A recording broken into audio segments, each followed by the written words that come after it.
एक गांव में एक आलसी आदमी रहता था।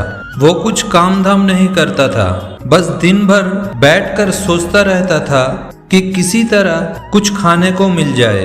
एक दिन वो यूं ही घूमते घूमते आम के एक बाग में पहुंच गए। वहां रसीले आमों से लटके हुए कई पेड़ों को देखा।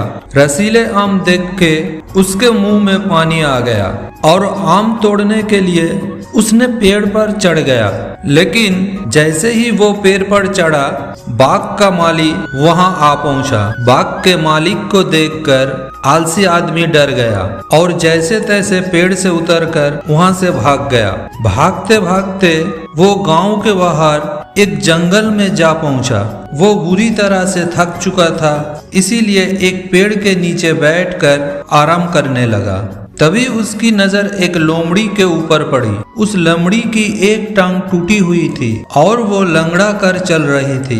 लोमड़ी को देखकर आलसी आदमी सोचने लगे, ऐसी हालत में भी इस जंगली जानवरों से भरे जंगल में ये लोमड़ी बच कैसे गई? इसका अब तक शिकार कैसे नहीं हुआ? ऐसे सोचते हुए अपने मन में वो एक पेड़ के ऊपर चढ़ गया और वहां बैठकर देखने लगा कि अब इस लोमड़ी के साथ आगे क्या होगा। कुछ ही पल बीते थे कि पूरा जंगल शेर की फुंकार से और दहड़ से गूंज उठा, जिसे सुनकर सारे जानवर डर कर भागने लगे। लेकिन लोमड़ी अपनी टूटी टांग के साथ भाग नहीं सकती थी। वो वही खड़ी रही और एक शेर लोमड़ी के पास आने लगा। आलसी आदमी ने सोचा कि अब शेर लोमड़ी को मारकर खा जाएगा, लेकिन आगे जो हुआ वो कुछ अजीब ही था।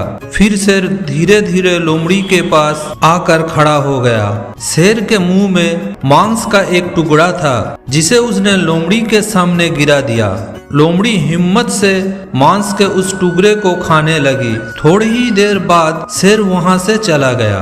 ये घटना देखकर आलसी आदमी सोचने लगा कि भगवान सच में सर्वश्रेष्ठ है। उसने धरती की प्रक्रियाओं के लिए, चाहे वो जानवर हो या इंसान, खाने पीने का प्रबंध कर रखा है। वो अपने घर लौट आया।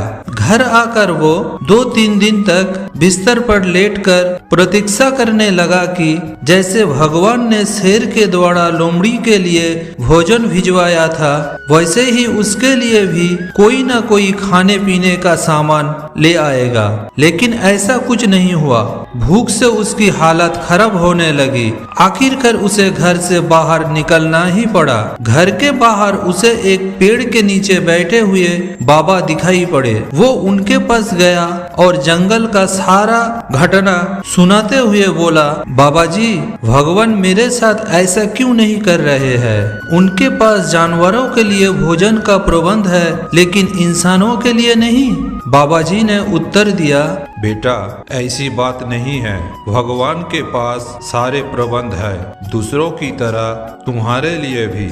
लेकिन बात ये नहीं है कि वो तुम्हें लोमड़ी नहीं, शेर बनाना चाहते हैं। बेटा, तुम अपनी अंदर की क्षमता को पहचानो, दूसरों की सहायता और अपेक्षा करना छोड़ दो। इतने सक्षम बनो कि तुम दूसरों की सहायता कर सको। ये कहकर बाबा ने उस आलसी इंसान की दिमाग की ताला खोल दी और उस आलसी इंसान ने दूसरे ही दिन से अपने सारे काम काज करने लगे।